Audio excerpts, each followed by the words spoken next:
Hey everybody, welcome to another mini-series of me painting another miniature from Games Workshop. In this case we're going to be painting this year's festive model, the Red Gobbo Surprise, I think the actual official name of the mini diorama. As you can see, I have sub-assembled the model just so I can get to the nooks and crannies of the Red Gobbo's coat and boots and what have you. Excuse me. But yeah, I just thought I'd pretty much do the same as I did with the last series, go through the various stages of painting whilst I warble on about nonsense. For anybody who has watched the previous videos, thank you very much. I've noticed quite a lot of people who watched it, weirdly. But yeah, thank you very much for watching those videos, and I hope you enjoy this little mini-series as I paint the Red Gobbo. So to begin with, I'm going to start off with the red brick of the chimney. For that, I've actually combined two colours. I've combined rat skin flesh and Mephiston red to get that kind of red brick feel. I suspect there might actually be a paint closer to red brick, but I don't have it, or I'm not aware of it anyway. And I thought, you know what, as I've said in the previous videos, you know, washes and all of that, they go a long way to covering up a lot of mistakes and making sure I get the right colour. So I thought I'd give it a go with this mixture. I'm not sure if it's hitting right. If I just bring it back into focus, we'll see. We'll see what it looks like when it dries. This is, as the keen-eyed amongst you be able to tell, it is quite a watery base, but I'm fine with that. I think I'll be using Carabao Crimson to wash the ink at the very least to begin with. Might actually go with a couple of washes, to be fair. I'll see how I go. I quite like the Cassandora Yellow's quite, even though it's yellow, it is quite a, it's got almost deep light orange feel to it. It's a very nice little wash, to be fair. But we'll see what happens when I come around to that stage of the paint. For now, I'm just getting the rat skin red, sorry, the rat skin flesh Mephiston red combination on there as the base, and we'll see how it looks.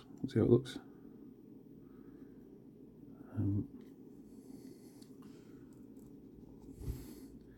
be honest, it's getting to a point, because I'm on the wet palette, it's getting to a point where it's a bit too thin even for my liking. So I'll put some fresh paint on the palette. Let's see if we can't make another bit of, yeah, that'll do.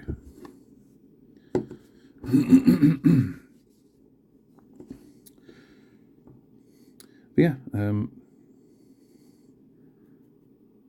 let's start the video off by thanking those people who've watched the first mini-series of me painting a Stormcast Eternal. And again, yeah, I'd just like to repeat that, to be fair. I started this little project as just something fun to do. I mentioned in the very first video that it stemmed from a Think Aloud session that we had at work. For anybody who wants to know more about Think Aloud, just Google is your friend. And I found it thoroughly enjoying. And I did the Stormcast painting project literally as a, how do I feel about this? How do I feel about if it, you know, can I make it work on? Can I produce interesting enough content for YouTube to be able to make it worth my time? People who kindly watch my videos, see if it's worth their time. And I've had a number of views. I've had a number of people, not too many comments, which is fair enough, but I introduced the videos to my friends and family, and they have all very kindly shown support. You know, they've said, you know, they've liked various aspects of the videos.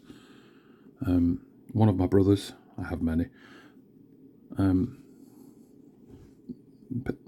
paid particular note to, he felt, he very kindly said that he felt that it had a nice ASMR feel to the video series. I'm not sure I agree. I mean, granted, I know ASMR is quite a subjective thing anyway.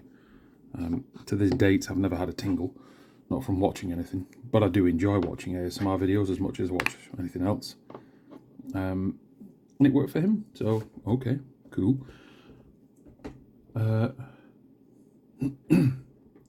I've certainly not gone out of my way to make this an ASMR feed. You know, if people want to watch it for ASMR purposes, great. That's fantastic. I hope you enjoy. To be honest, like I've said previously, I've no real ambition for this channel beyond I'll keep doing it for as long as it's fun. And yeah, it still remains fun for me. It remains quite interesting to watch myself back, and I know that sounds awfully egotistical. I've covered that in a previous video, so I'm not going to go too much down into the whole why do we do such things, but I find it very interesting to watch my process, and specifically to listen back to my reflective process.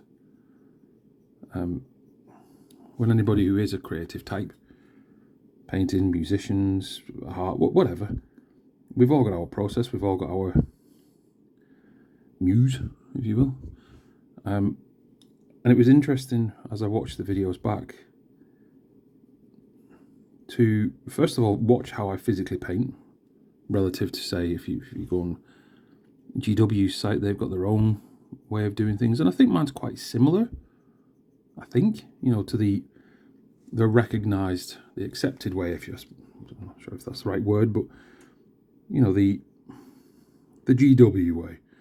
I think I've got a quite similar technique to them, and that's fine. That's, you know, it's neither here nor there. I'm certainly not to their standard, but I think I approach how I paint in a very similar way to how they do. What was more interesting for me was my thought process, which is, you know, stems from that whole think aloud, reflective practice that I mentioned in the first video. Certainly in the last video, well, certainly the last one before the display of the model on the turntable, I amused myself endlessly with Butterfly Kiss. I really did. And they say you shouldn't laugh at your own jokes, and you probably shouldn't, but that just tickled me. And watching back, I was interested in why I found that so funny at the time. It's an argument to maybe it's a bit of nervous energy, but I mean, I'm a former actor. I've done plenty of performing in my time. At that point, it wasn't even my first YouTube video. I think it was video 6, I think it was, or something like that. I can't remember. But I think maybe the pretentiousness of Butterfly Kiss. I was so in the moment of painting and concentrating on the model that I don't know. It broke the focus, I wouldn't say tension, but I found it very funny. And I still find it quite amusing. I was speaking to a good friend at the weekend, and my brother for that matter, and we were saying maybe I should rename the channel Butterfly's Kiss. But I think that would be a little bit too ludicrous for anybody's sense of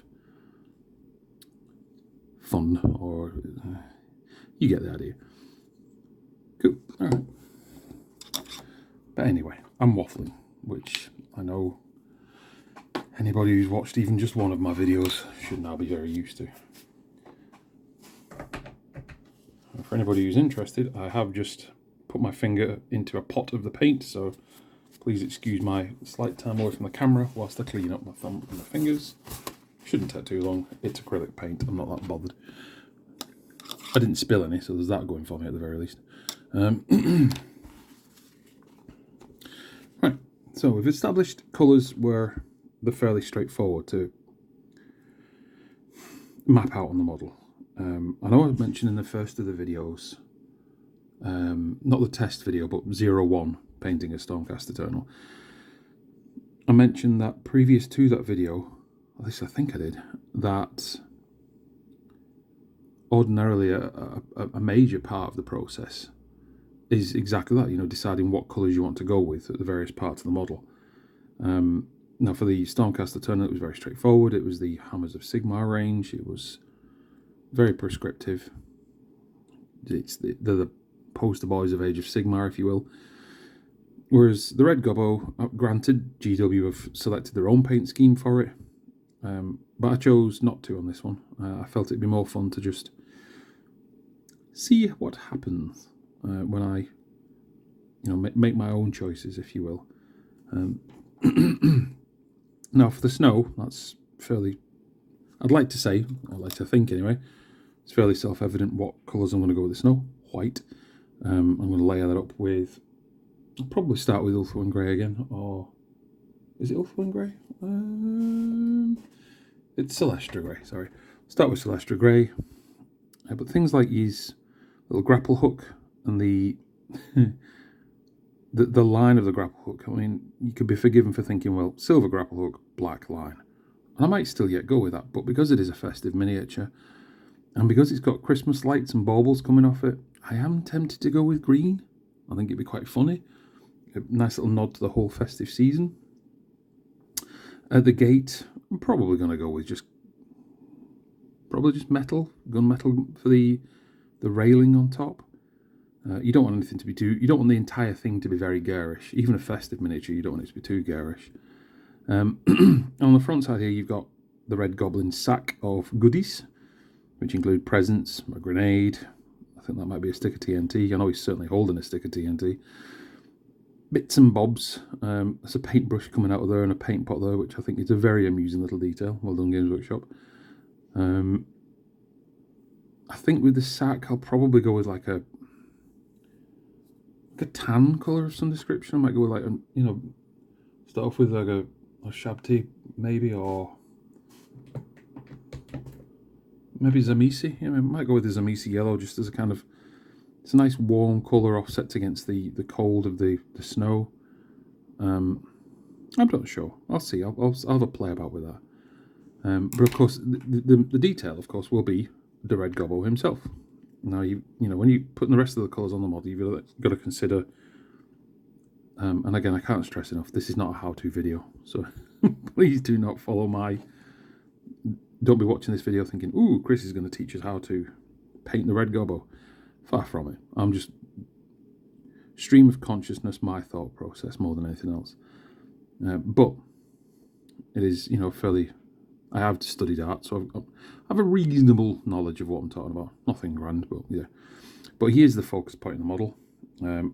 His stick here, I like the way that GW have made it into a candy cane, like the red-white stripes. I may attempt that.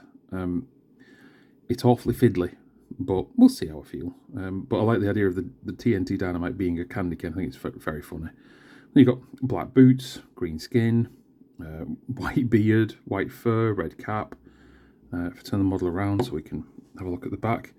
Big red coat. He's got a nice little blunderbuss there, so might go with like a bronzy gold, you know. A grenade sticking in his pocket, so green again. Bandolier with bullets on, so bronzes, and yeah. It's what colours you want to what colours I'm going to choose for the Gobbo, which are kind of already established, will be complemented by the rest of the colours on the little mini diorama itself. So I'll continue working on the base part of it. I'll go with the colours that I know I'm going to go with. So for example, the snow, the railing. I know what colours I'm going to go with those. Metal and Celestra Grey. And then I think I am going to go with Zamizi Yellow. It might be a bit yellow. I could go with Oshabti Bone. I think it's Oshabti Bone. No, it's not Zandri Dust. I apologise. And I might still do that yet, to be fair. I'll see what the Celestra Grey and stuff looks like. Yeah, you know what? I'm going to go with Zandri Dust. It's a nice neutral colour. And it gives it that kind of... I'm aiming for hemp sack. You know, the Red Gobbo, like the rest of the greenskin culture in either Age of Sigmar or 40k. They're very resourceful creatures. You know, they can make pretty much anything from nothing. I find them fascinating from a lore perspective, from a model perspective. I think they're just great. But I do like the fact that you can there is no wrong colour with orcs and goblins and orcs and grots and whatever. That do what you want. You know, it will look good, especially if you've got a mass of them on the table. It's I was speaking to a good friend at the weekend, and she's used a colour palette for her 40k orc army, but with the exception of things like the skin of the orcs green. You know, that's the choice she's made. I'm not saying you have to pay all orcs green, but that's what she's gone with, and that's fair enough. I've seen brown orcs, of course. I'm a World of Warcraft player. They're the Maghar orcs. They've got typically brown skin. Not always, but you know, I've seen orcs with red skin. I've seen orcs with all colours of skin, which is great. But typically, orcs have green skin. And she's gone with that. And then the rest of the palette there's red, obviously, orcs. Red ones go faster. Red, yellow. She did go into the other colours as well, but bronzes and metals. And the idea is she's just, as long as the base colours are in place. So, for example, the main armour plates of the vehicles are red, but there's always a bolted on piece of metal. And she goes, I think I'll slap a bit of gold there, a bit of yellow there, a bit of whatever. Check it up, you know, black and white checkers, as the orcs are quite fond of. It's deliberately slapdash in its design. So, for example, if you're going to go with the Imperial Guard or Astra Militarum or Astartes, Space Marines, they typically have a very set colour scheme. You know, the uniform, they're armoured, they're ordered, essentially. Even to, I suppose, to a lesser degree, like the Forces of Chaos. Yeah, alright, so if you go with the Chaos Space Marine Warband, there's almost an expectation that they're not going to be as uniform as their non-heretic brothers, but there's still that, like, you know, if you're going to paint word bearers, for example, there's an expectation of the deep red armour. You might have different detailing throughout, but yeah, you know. Night Lords, similarly, the dark blue with the lightning pattern. How you then approach that across the range, up to you, but there is still that uniformity that you would expect to see on a ostensibly organised military organisation. Whereas orcs and goblins, orcs and grots, nah, they're the very physical embodiment of anarchy. They're hilarious. I love them dearly. They're great fun to play with. Weirdly, my highest success rate of wins in Age of Sigmar, and I think 40k for that matter, have been whenever I've played orcs, because they're just so straightforward. Run them forward, beat up the enemy. Yeah, I know you can get a lot more. What's the word I'm looking for? You can become a lot more tactical. You can apply a lot more strategic nous. Is that the word? Nous? N-O-U-S? To all armies in both games. But my tried and tested method in both games using orcs is run them forward so they can give the enemy a good old battering. It's great. It's funny. It doesn't always work. And even when it doesn't work and you fail miserably, it's always funny. That's why I like orcs and goblins. They're just fun. You know, they are the spirit of fun in the game, if you ask me. In my humble opinion. Again, I've got friends who... I know people who are competitive players, very competitive players. I don't know too many competitive orc players, to be fair, but they will look at optimising the meta to make sure they've got the best chance of winning, and that's grand if that's what makes you tick in this hobby. No judgment here. If it makes you happy, go for it. But as I'm sure my brothers will tell you, or indeed anybody who've ever played either game will tell you, I play for fun. I play for yucks. Winning is nice, of course it is. We all play games to win, ostensibly. But I very much play with the spirit of let's have fun. Let's have a laugh. And whilst I did say that my win rate is probably the highest whenever I use Orcs and Goblins, because there is a certain brutal simplicity to them. My win rate's still not great. I'll be the first to admit I've lost far many more games than I've won in this hobby. And that's cool. I just enjoy the hobby. Yeah. And that's... Well, that was a very large tangent for why I've picked...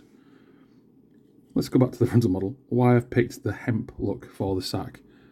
It's that whole slapdash, quick and easy approach to a situation that Orcs and Goblins go for, and that's why I've gone with that.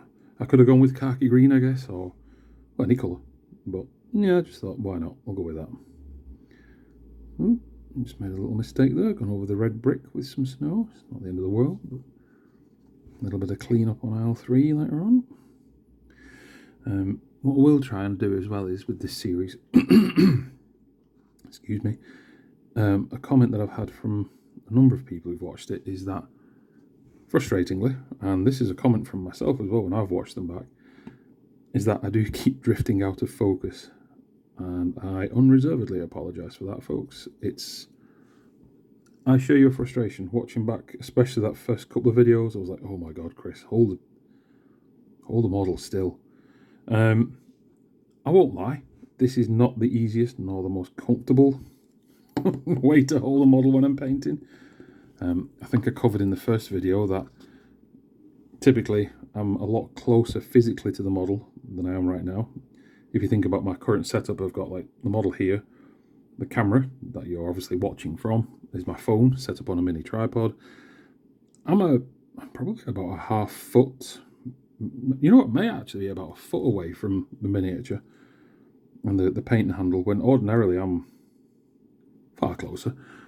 But you know what, practice makes perfect, and although I'm far from perfect, even just after a few videos, I've found it's getting comfier to paint it in this manner. I have noticed the quality is not as strong as, say, if I weren't in this peculiar setup. And apologies in advance for that. You're not seeing my models at the best. But then I don't expect anybody who's watching this video is trying to see my models at the best. I have got a gallery on Instagram of models I've painted up prior to starting this channel. I suppose I should really link it in the comments. I'll do that later on. But again, I'm getting off subject there. But yeah, one of the comments I had frequently from my brothers, from myself, is that the subject matter, the model in question, kept going out of focus, or even worse, out of shot. So apologies for that, folks. I will endeavour to get better at this so that it happens less and less. And as I did cover previously, that if this channel takes off more than I expect it to, I may even look at investing in some proper equipment, better camera for a start, one that isn't attached to my phone. But we'll see. We'll see what happens. You know, it's at the moment I'm actually quite happy enough with the quality of the shot. For a mobile phone camera, this is not a bad little setup. You know, it's quite detailed. Granted, I'm subject matter 6 to 8 inches away from the camera lens, so you expect a certain level of clarity, but it's not a bad setup for a rank amateur. And again, I am very much that. But yeah, if this whole YouTube endeavour becomes a thing, and it's a very big if, I'll look to, I think the first things I should really invest in are a proper camera, proper tripod, or rig of some description, and microphone, a proper microphone. As I said, I'm using the onboard facilities of the phone right now, and although I'm very happy with the quality, I mean, you don't have to look far on YouTube to discover significantly better quality videos, even in the same subject matter, other people painting or crafting. Don't get me wrong, I don't think I'll ever go to the same intense level of quality of, say, Moonlight Cottage. She's amazing, don't get me wrong, it's not in no way a complaint. I'm a huge fan of Moonlight Cottage. She's a ASMR artist, but she's a very, very high quality video produced ASMR videos. They might not be everybody's cup of tea, but I think everybody would agree that her post production is incredible. And considering I'm painting toy soldiers to a camera, I doubt I'll get to that point. I really do. You never know, but yeah. Again, to cut a long story short, too late. I will endeavour to try and keep the subject matter here in the middle of the shot, so you can, it's not wafting all around the place and frustrating everybody.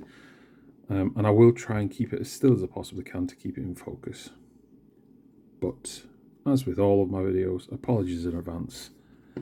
I am a rank amateur. This is only my first real, second ever proper attempt at doing this.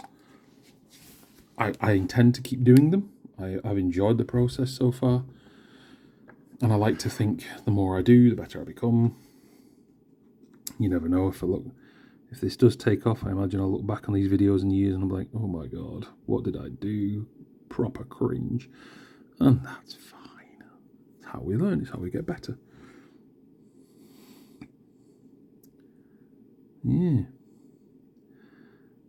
Now, I really need to make some solid decisions around the colour scheme I'm going to use on the various little items in his bag. Because the cheeky little monkey's been on the rob for all sorts of stuff. I'm going to go with for the paintbrush, I'm going to go with the traditional black handled brush that they use at GW. I know myself, I'm using one of the white ones, but everyone recognises the black ones.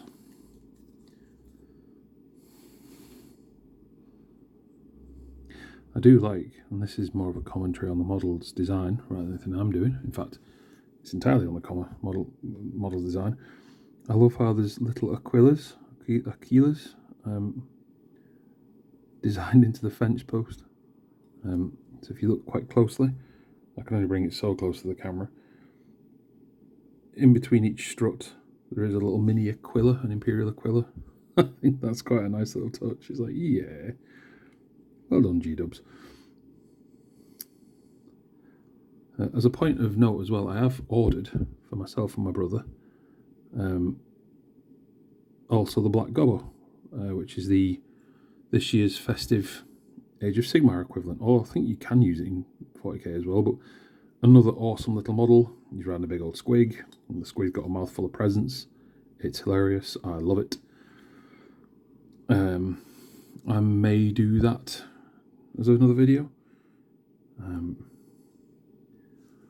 And if my brother's willing, because I know he's either starting to or has already started painting the same model I'm painting right now, the Red Gobbo surprise. I weren't whistling Dixie in my previous videos when I said just how good he is. Once he's painted it, if he's happy for me to link he has his own website, so if he's happy for me to link his website to the description below my video, I shall do so. He's sickeningly good at this hobby. As I said in previous videos, monumentally better than me. But he is my brother, and I am very proud of him and all of his work. So if he's happy for me to share a link to his website, I will do so. And with his kind permission, again, if he wants me to, I will, in the comments to this video at some point down the line, or I may make it as a separate video actually, I may just say, and here's my brother's version of this. Some might say, is that not counterintuitive to show another piece of artwork, especially one that I know is going to be better than mine on my channel. But again, I've created this video for fun, and nothing more really, just to have fun and let's celebrate the hobby that we all love and enjoy. At least I hope you all love and enjoy it. I know I do. But we'll see. We'll see what he says. He might not be interested in that, and that's fine. I don't believe in putting pressure on people.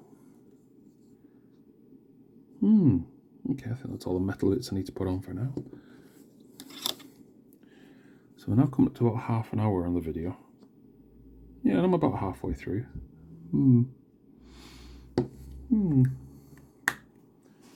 Right, let's go with Caliban Green for the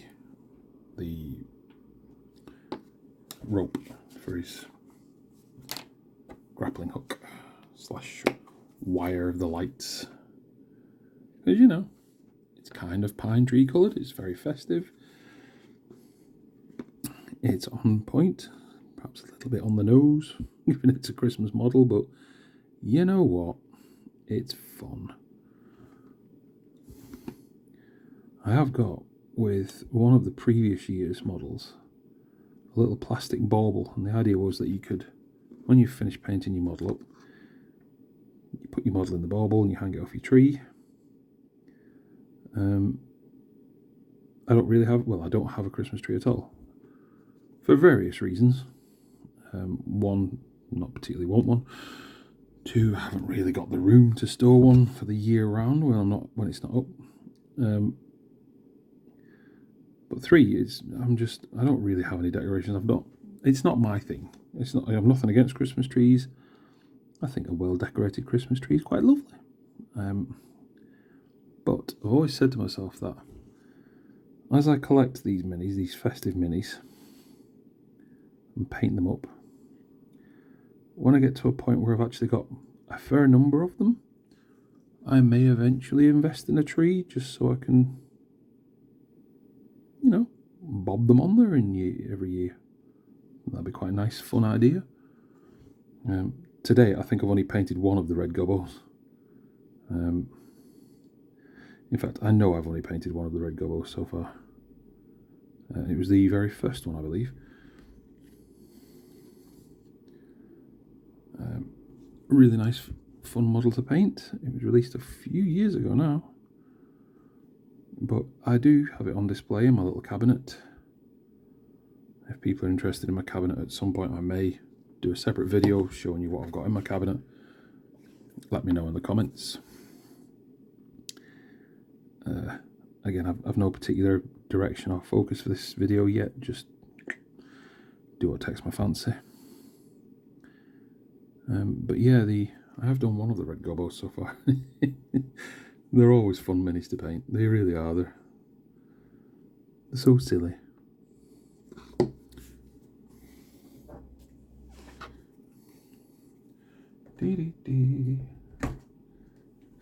The old wire flesh. No, I am not painting the Gobbo as yet. But I do find that wire flesh is a really nice little primer for grenades. Now, there's at least one grenade in his sack, his loot sack here. And I know there's at least one on his person, so I will briefly move to the actual Red Gobbo in a bit, as I do like to use the same colour throughout the model where I can. Are there any other grenades anywhere? No, I don't think so.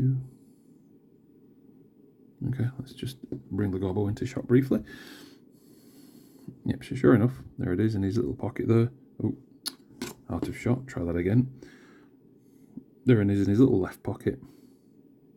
A grenade, although I have missed the metal of the pin, so although I try and practice what I preach, clearly I haven't there. But nice, that's cool.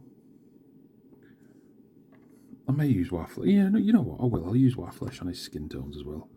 I've got it on the palette. It'd be a waste not to. Again, he's such a tiny model. I know he's a grot, but ooh, he's tiny.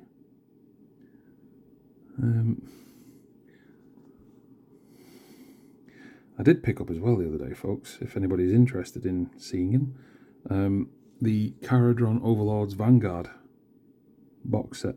Beautiful little box set. I didn't mean to, but I ordered something else from mail order, and it got cancelled because the models weren't available. I was like, oh. So I went into my friendly Games Workshop store, sorry, Warhammer store, and instead of just getting money back, I thought, you know what, I'll try something different. Specifically for this channel, I thought, you know what, let's go with something different for the channel. So I picked up some Caradron Overlords. In fact, you know what, I've assembled the Admiral here. Awesome mini, outstanding. I may do a Caradrone Overlord next. I may go back to my Stormcasts. I don't know. I'll see where the muse strikes, where the winds of whimsy takes me, and we'll go from there. However, if anybody watching has a specific call out, if you'd like to see me specifically paint the Caradrone Overlord, say, or go back to my Stormcasts, say, or another model entirely. I have got a number of models over the years of collecting them, so, you know, odds are I've probably got access to almost the entire range, like literally in the house or in my brother's house. So if you've got a specific model you want me to look at. Now what I would say to that effect though is, if someone goes, oh, can you paint Archaon for us? Well, no, for numbers of reasons. One, it's a £100 model. Two, it's very, very, very big, like very big. I would struggle to get all of Archaon in shot in my current rig. I'm not even sure I could, if I'm brutally honest. It's not to say I would never do it, but I think I'd need a better rig, a bit more time, better lighting, just a generally better setup to even attempt Archaon on camera. And similar like with other big models in the range, so like Gordrak for the Orcs. I've actually got Gordrak. I do intend to paint him at some point. Or Nagash, or one of the dragons for the Stormcast. You get the idea. The big monster models. It's not that I'm opposed to doing them on camera, but they are very, very big old models. And yeah, I'm not sure about that green now. It might be a bit too dark for the Red Gobbo. I can always lighten it up. Anywho, let's go back to the base. Let's have a quick look at what we're going to do next.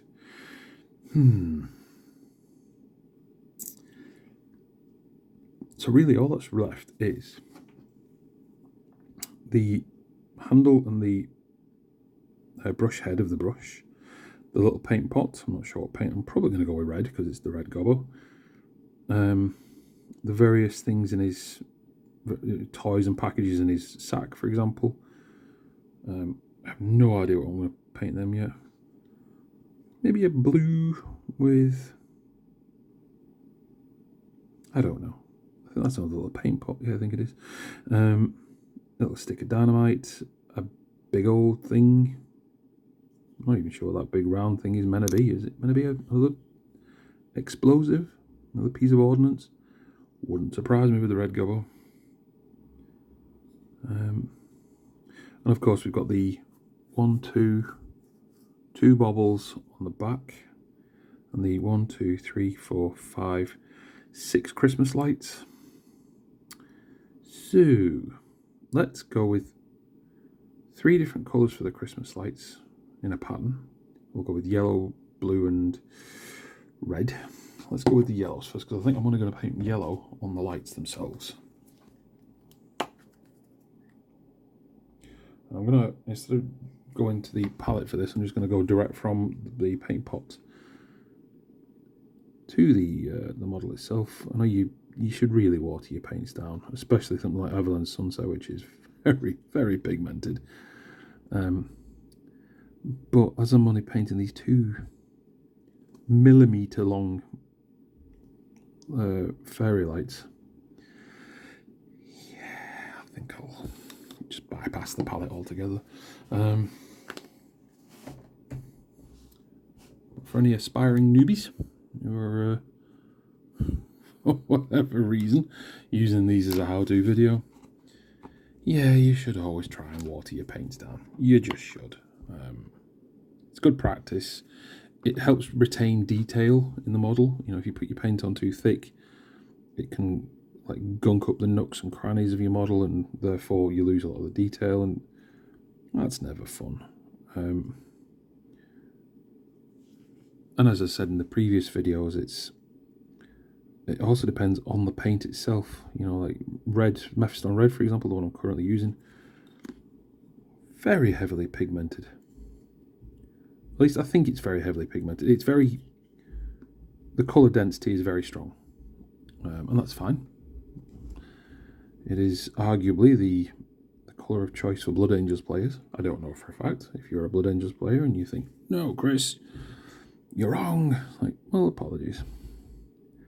But certainly whenever I've painted a Blood Angel in the past, I've gone with Mephiston Red as my primer.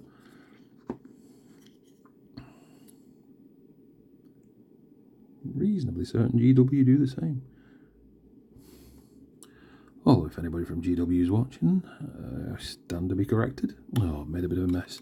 Now, as I've covered in previous videos, it's not that big a deal if you do slip up, but because I've just slipped up with red over white, even washing it off, you can see it leaves quite a hefty trace of pigmentation there. And, you know, we should try to be neat. We should always try to be neat. Yeah. There's no... What's the phrase I'm looking for? There's no replacement for neatness in a model. Oh, that's not the right phrase I'm looking for, but you all get the idea. It's such a cool little model, it really is.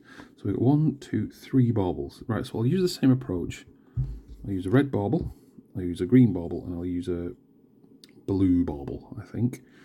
So we'll make this one red. I should really be using the, I think, yeah, there are still metallic, literally baubles for gemstones. Sorry, baubles, paints for gemstones that G-Dubs released a few years back. I keep calling G-Dubs, and I know they've officially rebranded into Warhammer. They brought up gemstone paints a few years back, and they're remarkably effective for painting Christmas baubles. And I should really have used them, but honestly, 1, I'm not sure if I still have them. 2, if I do still have them, I'm almost certain they'll have dried out by now. Could be wrong, but I'm fairly certain I'm not. Ooh, you know what I'm going to use for the blue? Calidor Sky. I almost never use Calidor paints. The Calidor paints, because I just don't. But it's a nice, really vibrant blue, as you'll see when I apply it now. There's an argument to be made, should I not be using Ultramarines blue as my base? Probably. You know, ask anybody who works in the creative industry. You know, ultramarine blue, not the trademarked Citadel paint, but the colour ultramarine blue is a standard in the industry, because it's very regal. It's a nice dark, but not too dark. It's a very deep blue. It's just a lovely, lovely blue to work with. But as I'm painting a nice Christmas model, and as I want big, bright, bold colours, I'm going to go with Calidor blue for my little spots of blue in this instance. Because why not? At the end of the day, well, there's no right or wrong way to do it, is there really? And it makes me happy. Oh yes, blue on the fairy lights as well. And again, folks, I am constantly checking to make sure I'm keeping in focus. If I go out of focus, or if the angle's a bit crazy, I can only apologise.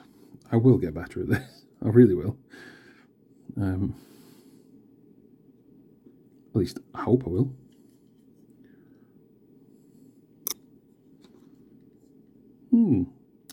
So blue, red, blue. What colour should we paint the third bauble? I don't want to do green because it's attached to a green. Oh, you know what? I could do it gold. Yeah. Why not? Yeah. We've all seen gold baubles on Christmas trees. Why not on the Red Gobbos? Still, yeah. On the Red Gobbos grapple.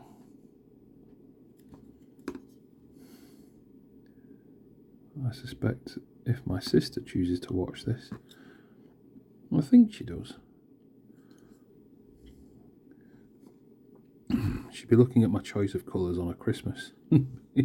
Aghast at my gaudy choices.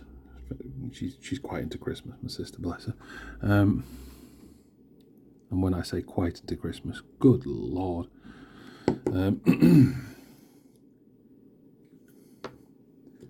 if you are watching this, sister mine, apologies for my horrible clashing of colours.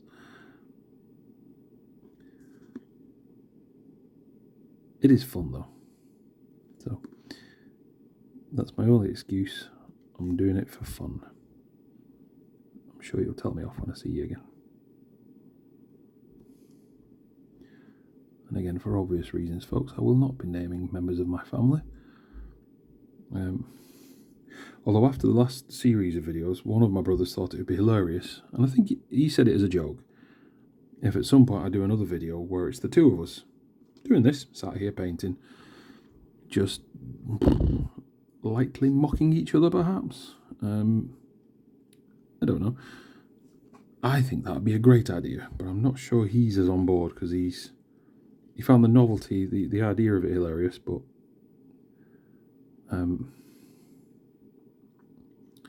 I'm not sure if he'll go for it, shall we say. If I can get him to do it, I'll absolutely do another video where it's the two of us painting together, because I think it'd be funny, if nothing else. Oh yeah, you know what? Let's get some green paint in for the other paint.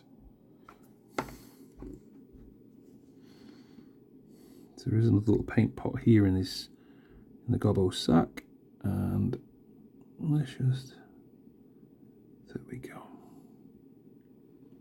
Nice. And then the top of them are always the same colour, aren't they? So yeah, should have done that with the red as well. Oh, I've still got some red. Yay!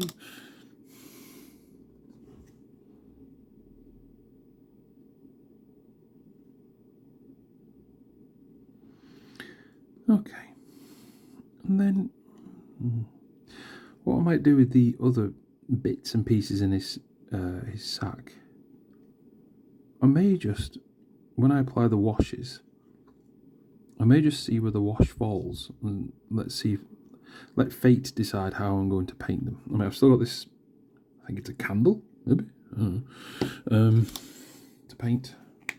So I'm going to paint it up as a candle anyway. Yeah, let's paint it up as a candle.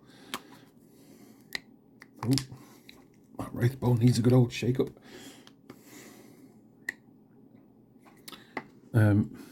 Yeah, what I'll do is when I apply the washes and the shades, if you will, the inks to the various bits and bobs in the Gobbo's red sack there, where the inks fall naturally into nooks and crannies. For example, this little bit at the front here, I'm not sure even what it is. It might be a bow or something to a parcel. I don't know. But I'll let the ink fall into it, and I'll just roll with that as the colour to use. You know what? Kind of want a bit more of that gold. Or should we go with silver? Yeah, let's go with silver.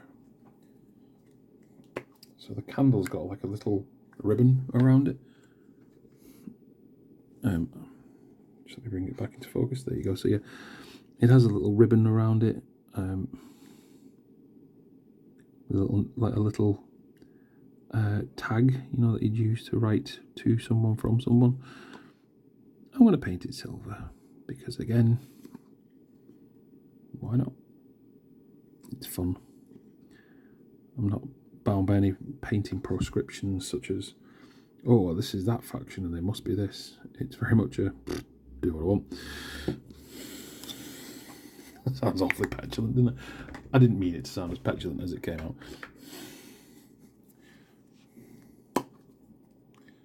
Now let's get some black on for the handle of the paintbrush.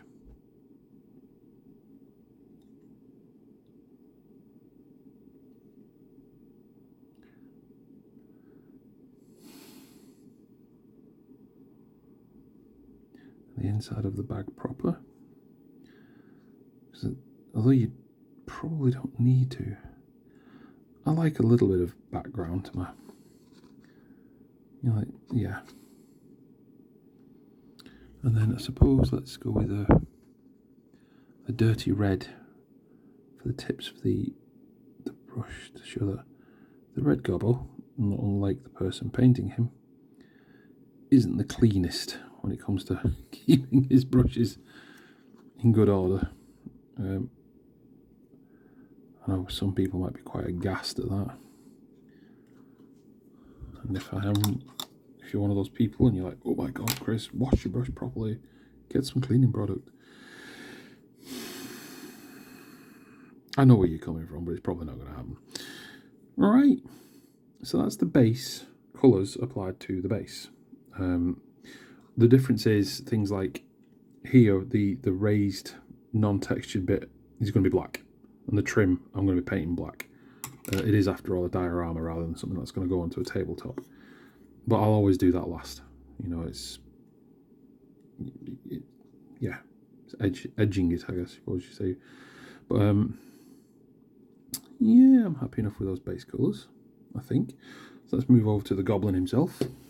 I suppose it'd be nice to keep this in shot, actually, so it's something you can keep looking at. But yeah, there you go.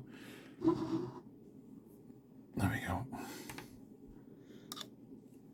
Right, the Red Gobbo himself.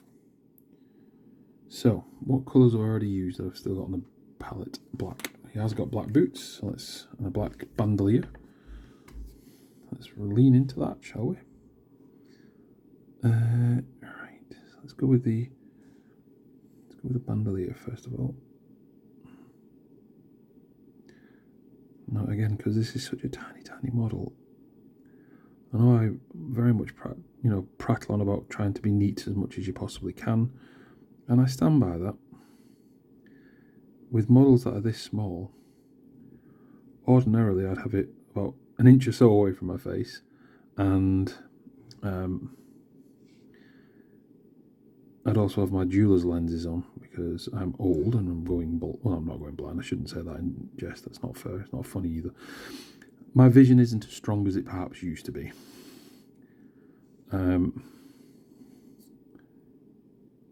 But I will try my very best to be as neat as I possibly can. Oof, that black's turned into an ink. It really has. Ah well, it means I won't lose any detail. Good lord, I think there's going to be a couple of... I mean, at this point, I'm just applying a wash directly to the boot. Am I still in shot? I'm not still in shot, sorry folks.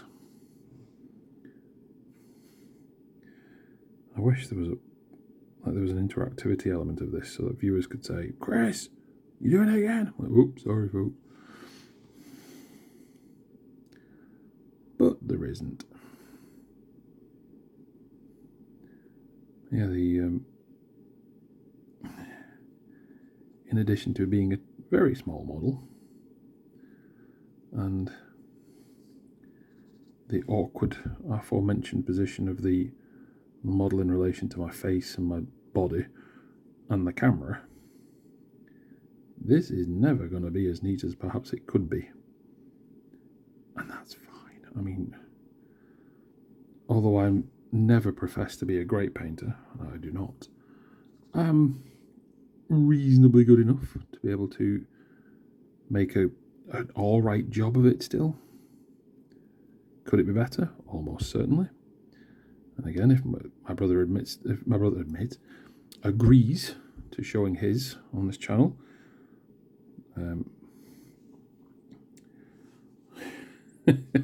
there'll be a here's mine and here's how it could look shot kind of thing.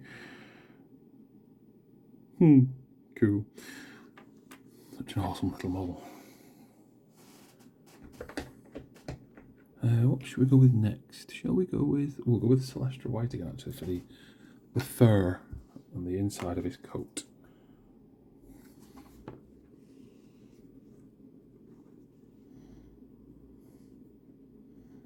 Just make sure he's in shot. I'm going to make sure I'm in shot. If I lean... Oh, there we go, yeah. Put finger on the pot. That keeps me more or less in shot. Okay, so like I said, we've got the internal, the fur lining of his grey coat. It's got to be white, because, you know,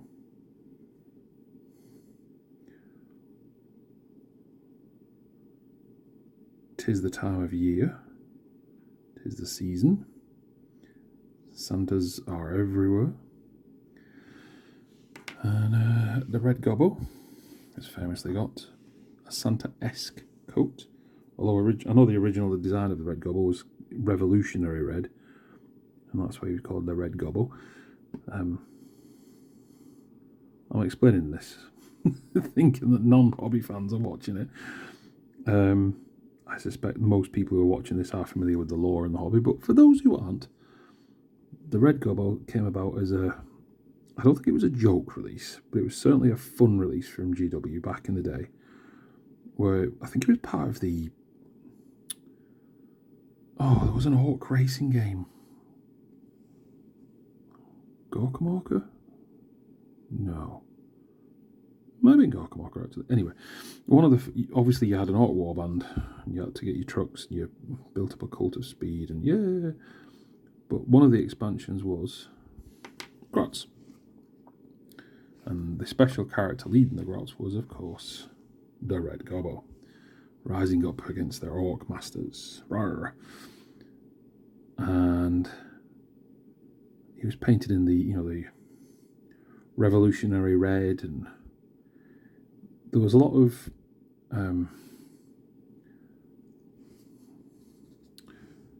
communist stylings all over. I mean, you can tell with the helm. Obviously, it's meant to be a Christmas star in this case, but you know, you could easily make it into a revolutionary star, and you get the idea. So when GW Warhammer thought of the fun concept of let's have the Red Gobbo at Christmas, you know, like a Santa, if you will, a Santa type. The notion of using the Red Gobbo was inspired, I think. I know they have also done a few others, like last year's was an orc. To do, good lord, it was the GW and Warhammer TV released a little animation where it was, I think they took Jingle Bells, I think it was Jingle Bells, and they made their own version of Jingle Bells, but to do with orcs. It's very funny. If I can find it, and if I'm allowed, I might not be, I will try and link it in the channel description. Obviously, if I can't because of copyright, I shall not. I don't want to be in breach of the law after all. But I'm sure the keen Googlers amongst you will be able to find it. And again, this is based on the assumption that people watching this video are not Warhammer fans. But you know what they say about assumption. Anyway, last year's was the Orc model, and then the year before might have been a Red Gobbo again. Yes, it was. It was the Red Gobbo riding Squig, which is why it makes this year's Black Gobbo a nice turn, because this year it's the Black Gobbo riding the Squig. I have yet to paint both, but I think this is the third iteration of a Christmas Red Gobbo. Sure it is. Now, am I brave enough to try and make that dynamite stick that he's holding look like a candy cane? I'm certainly brave enough. Skilled enough? That's a different question altogether. Let's give it the old college try, shall we? Obviously, the smoke, I'm going to paint Celestial Grey, and as it gets closer to the burning fuse, I'll layer it up with oranges. But smoke typically is grey, going to white. That will require some wet blending, so that'll be a new feature for this series. I didn't do any wet blending on the Stormcast. So it'll be a nice thing to say, look what I can do, or at least this is how I do it, if anybody wants to follow suit for whatever reason, follow my steps in how to do stuff. First of all, thank you. Second of all, there's probably better out there. And third of all, it is just my attempt. So please take my wet blending tutorial, if you will, to come, with a large dose of salt, a very large dose of salt. What I might do is, if I am going to do the candy cane on this, I'm going to cheat it slightly and draw on in pencil the red ribboning, you know, as it winds its way down. Is it cheating? Well, whatever. It's how I'm going to approach it anyway. It might not work. It might work. We will find out. But it won't be done in this video, I don't think. Oof, we're at an hour now. What I'm going to do, folks, is I'm going to stop the video here because we've still got quite a bit of basting to do on the Red Gobbo himself. I'll do it as another video. I don't like my videos to be longer than an hour, really, or much longer than an hour. But there we go. So there's the base coats applied to the base of the model, and some of the base coats applied to the Red Gobbo himself. Part 2 will be continuing the base coat to the Red Gobbo, and I'll also then meld that into applying the washes to the base, and maybe the Red Gobbo after that. But there we go, folks. That's the end of painting the Red Gobbo, part 1. Once again, thank you very much for watching and listening. If you enjoyed this video, please consider liking and subscribing. But, as always, the choice is yours. Thank you very much. Ta-ta.